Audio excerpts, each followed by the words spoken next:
2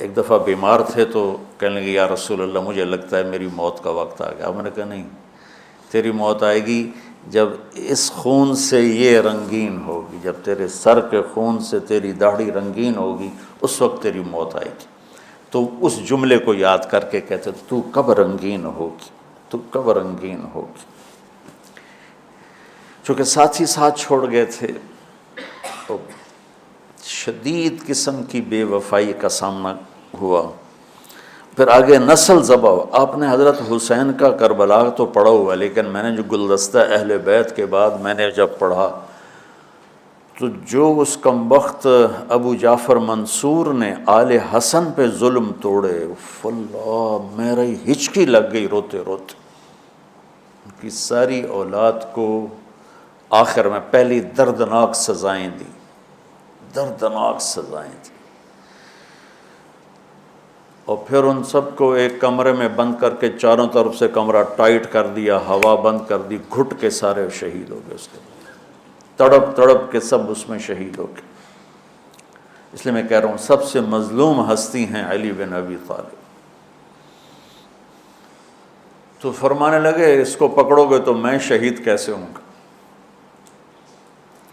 پھر ایک دن دیکھا کہ لوگ گھر کے باہر پہرا دے رہے تھے. آپ نے کہا کیا کر رہے ہو؟ کہا جی وہ آپ کا خطرہ ہے، پہرا دے رہے ہیں. کہنے لگے کس سے دے رہے ہو؟ زمین والوں سے، آسمان والوں سے. وہ کہنے لگے جی آسمان والوں سے کون دے سکتا ہوں، زمین والوں سے پہرا دینے کا. بیٹا جا کے سو جاؤ، آسمان والا فیصلہ کرتا ہے تو زمینی پہرے کام نہیں آتے. جاؤ، اور فیصلے آسمان سے اترتے ہیں، زمین پہ نہیں اترتے. تو 21 رمضان کو فجر کی نماز میں اس نے آ کے جو وار وہ سیدھا سر پہ لگا تو سر پھٹ گیا، تلوار دماغ میں چلی گئی، شور مچ گیا، پکڑا گیا. اب دیکھنا حضرت علی کے اخلاق. لوگ اکٹھے ہو گئے. حضرت زینب کو پتہ چلا تو وہ بھاگی بھاگی آئیں اور رونے لگی، واہ ابتا واہ ابتا. تو وہ کہنے لگا، وہ لوگ کو پٹی پٹی باندھنے لگے تو وہ کہنے لگا ابن ملجم جتنی مرضی پٹیاں باندھ لو، ابھی یہ مر کے ہی رہے گا. اس تلوار کو 1 مہینہ زہر میں ڈبو کے رکھا ہے، پھر وار کیا ہے. تو اس پر تو بڑے سے بڑے حلیم کو غصہ آ جانا چاہیے. وہیں اس کا قیمہ ہو جاتا. اور حضرت علی کیا کہہ رہے ہیں؟ بھائی اس کے لیے نرم بستر بچھاؤ، اس کو گرم گرم کھانا کھلاؤ، اسے ٹھنڈا ٹھنڈا پانی پلاؤ.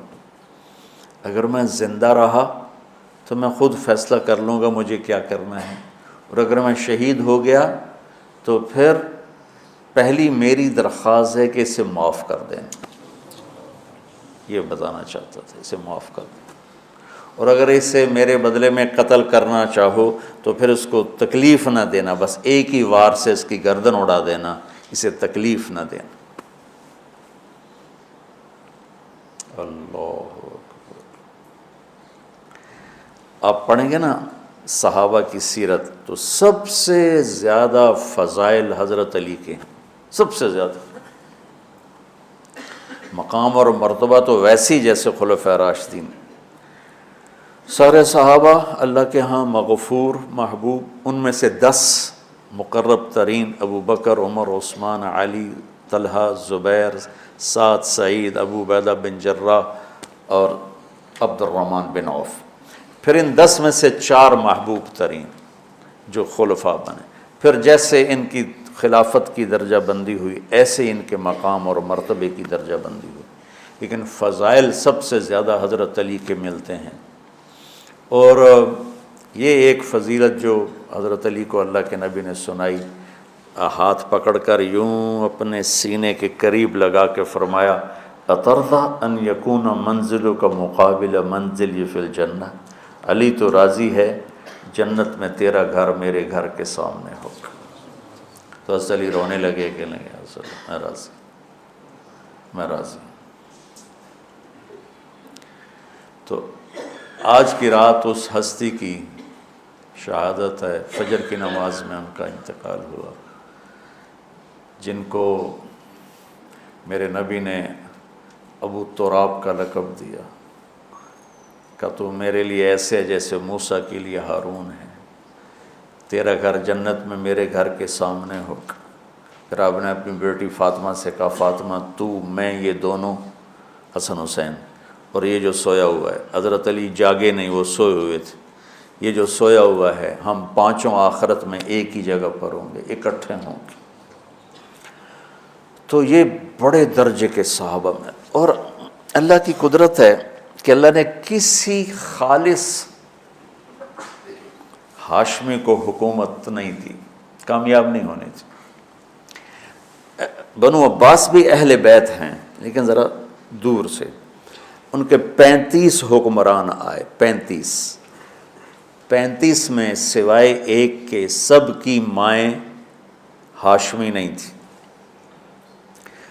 پہلے ہاشمی خلیفہ بنے حضرت علی، والد کی طرف سے بھی والدہ کی طرف سے، اور وہ کہتے تھے تو کب رنگین ہوگی، اور موت مانگتے مانگتے یہاں تک کہ شہید ہو کے چلے گئے اور دکھوں بھری زندگی گزار۔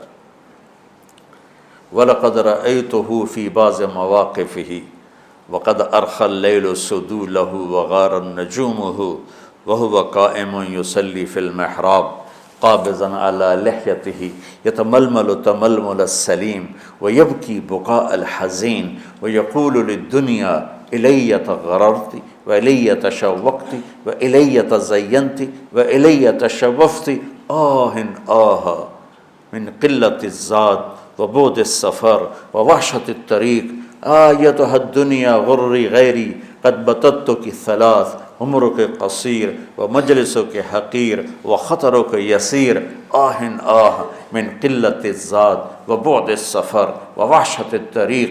یہ درد بھری فریاد ان کی روز ہوتی تھی، رات ایسے تڑپتے تھے جیسے سانپ کا ڈسا تڑپتا ہے، اور ایسے روتے تھے جیسے دکھوں کا مارا روتا ہے۔ شہید ہو گئے۔ حضرت حسن کو حکومت ملی، ہاشمی کے بیٹے، ہاشمیہ کے بیٹے، 6 مہینے بعد چھوڑ کے دستبردار ہو گئے۔ پھر بنو عباس کے 35 خلفاء میں امین کو حکومت ملی۔ امین کی ماں بھی ہاشمی تھی، باپ بھی ہاشمی، ہارون باپ اور زبیدہ ماں۔ زبیدہ ہاشمیہ تھی اور ہارون ہاشمی تھا۔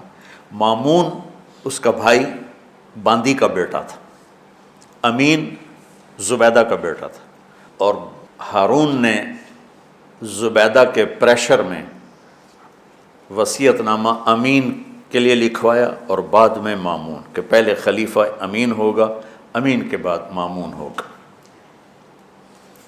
امین کو 2 سال کے بعد مامون نے قتل کروا دیا اور حکومت پہ قبضہ کر لی۔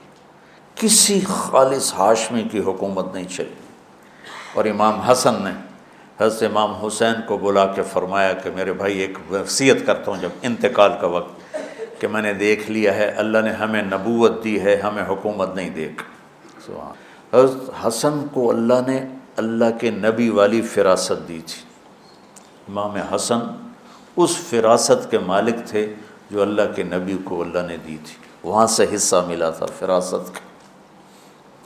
عجب عجب باتیں فرمائیں۔ جب حضرت علی نے مدینہ چھوڑنے کا ارادہ کہ ابا جان مدینہ نہ چھوڑو، مدینہ نہ چھوڑو، آپ اکیلے ہو جاؤ گے، آپ تنہا ہو جاؤ گے، مدینہ نہ چھوڑو، تو امین کو مامون نے قتل کروا دیا، اور پھر اس نے خود 20 سال حکومت کی۔ تو اللہ تعالیٰ نے اہل بیت کو حکومت سے گندہ ہی نہیں ہونے دیا۔